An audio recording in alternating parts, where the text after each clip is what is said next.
Proche des vacances, une idée insolite pour vos sorties. L'association Horse in the City vous propose de découvrir à cheval des lieux insolites et aussi historiques. Sephora Namani et Camille Lambert se sont rendus dans le parc du château de Grousset du côté de Montfort-l'Amaury à cheval. Regardez. Le château dans lequel on est a été fait au 19e. Et tu vois que les propriétaires, en fait, durant leur voyage, avaient tendance à ramener les petits souvenirs. Donc on peut traverser les différents continents. Dans le parc, on a plusieurs folies comme cette pagote. Au pas, au trot ou au galop, plongez dans l'histoire du parc anglo-chinois du château de Grousset avec Baptiste Auclair, fondateur de Horse in the City. L'association propose des promenades à cheval dans les parcs des châteaux de Grousset et Versailles, ou encore dans les domaines de Chevreuse, Saint-Cloud et Boulogne.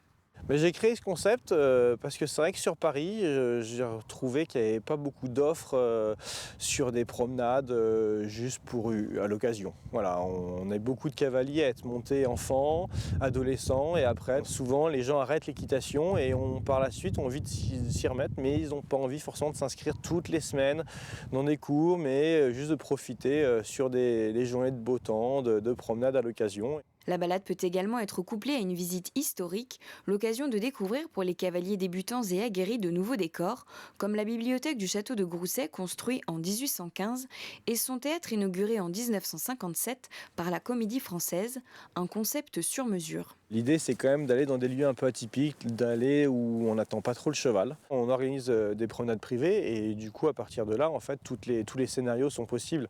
Donc c'est vrai on a déjà scénarisé des promenades avec demande en mariage. 3 heures d'activité proposées en français et en anglais, dont 2 heures de pratique à cheval. Et pour récompenser l'effort, la balade se termine par un pique-nique en compagnie des moniteurs.